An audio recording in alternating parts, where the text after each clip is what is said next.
Hey there, you're welcome to HisGov TV, and my name is Collins Nanaya Abebrese.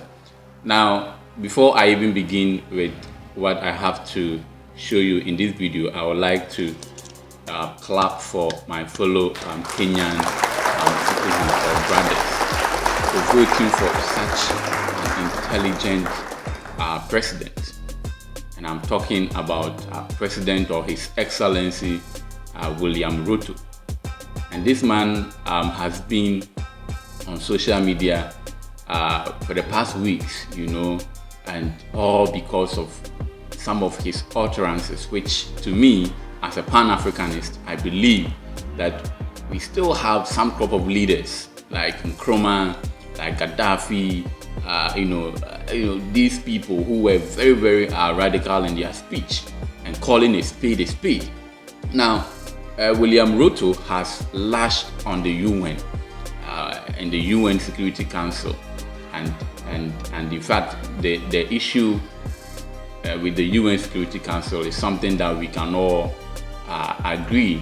And before I even give you a background to what he has to say about the UN Security Council, let's go and listen to William Ruto, how he lashed out the UN Security Council, and then after that I'll tell you what the significance of that speech. All right, so let's go watch that. Do you know that only 5 countries of this world hold meaningful power in the UN Security Council? None of them is African. More than half of the world's population is not represented in the UN Security Council. It is neither democratic, it is not representative, it is not transparent, it is not accountable.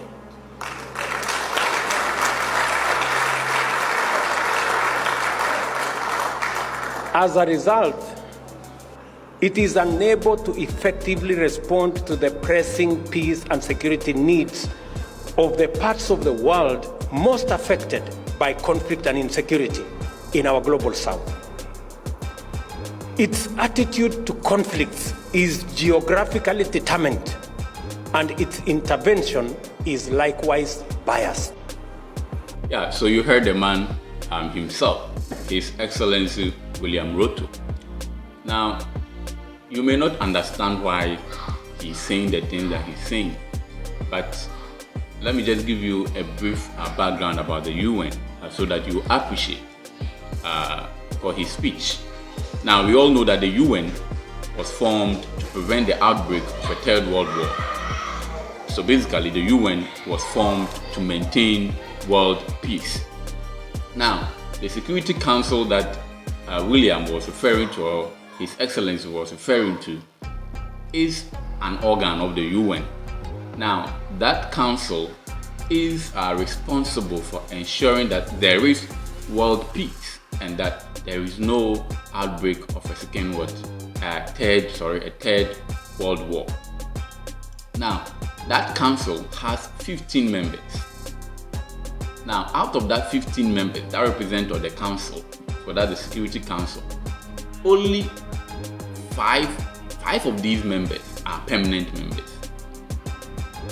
The other 10 are chosen at every 2 years. They change for countries to represent on that council.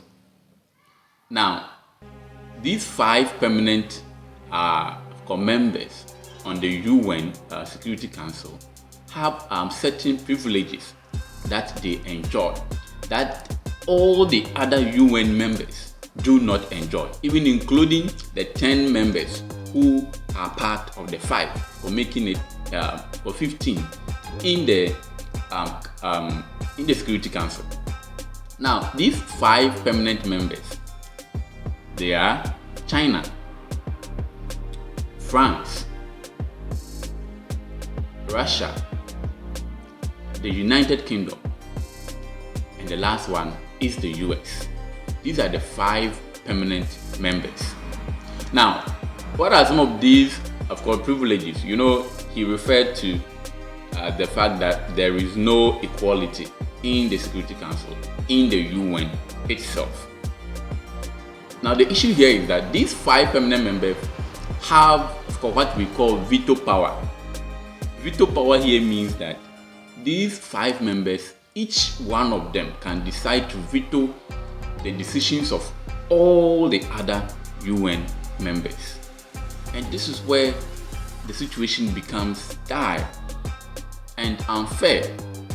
So, for instance, if the UN is voting on a particular decision, and then US alone decides that I am not going to agree on the votings of all the other members, what it means is that all the votes of the other UN members are useless. They become useless because UN is a permanent member and it has vetoed all the decisions that the other members have made.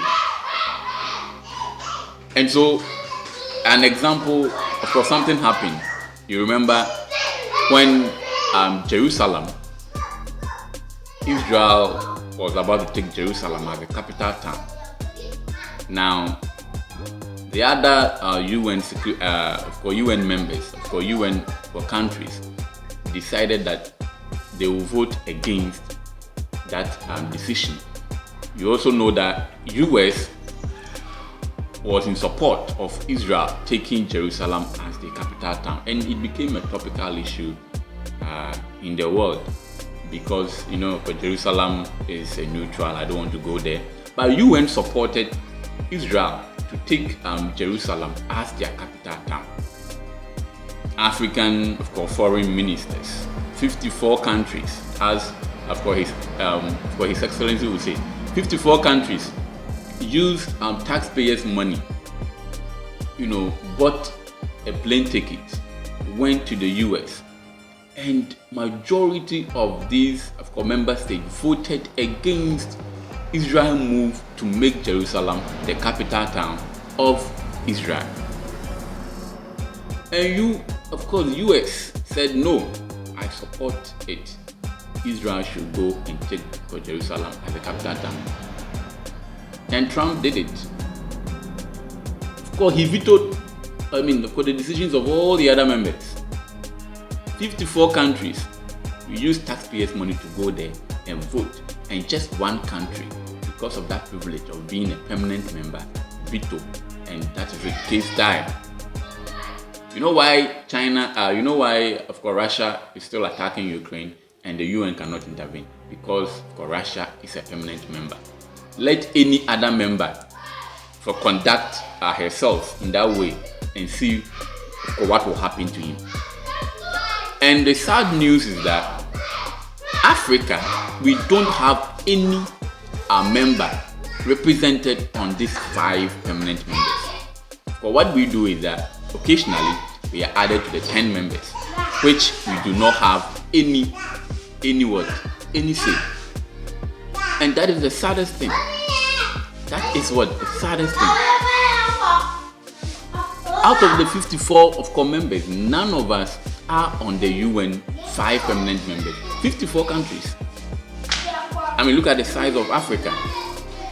And all that we do is to go there, make decisions, and one country will veto, and everything is out. That is our reality. 54 countries. None of these countries have a say in the Security Council.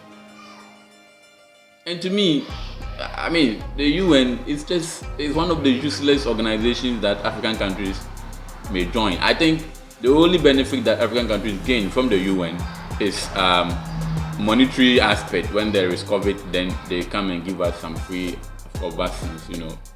Apart from that, decision-making wise, all the other countries in the UN are useless. And people have called for, some world leaders have called for the scrap of this 5 permanent member privileges. Mugabe, they all did it. They all spoke against it. And I'm so happy that, for some time now, we are having another Pan-African president who is really interested and is also lashing on the US. So hey, 5 permanent members, no African country. These permanent members, they control the UN. Period. There is no or decision for making without these people. And that is why William Ruto is talking, and we have to keep on talking. I recall where the Prime Minister of, I think, India, and then also the UN Secretary General, Ban Ki-moon, was also calling that African countries should be represented. But the issue is, which African country should they use to represent? That's also another question. That is where unity comes in. Do not forget to subscribe to our channel and share your view. Kenyans, please let me hear, of course, your comments on your president's speech.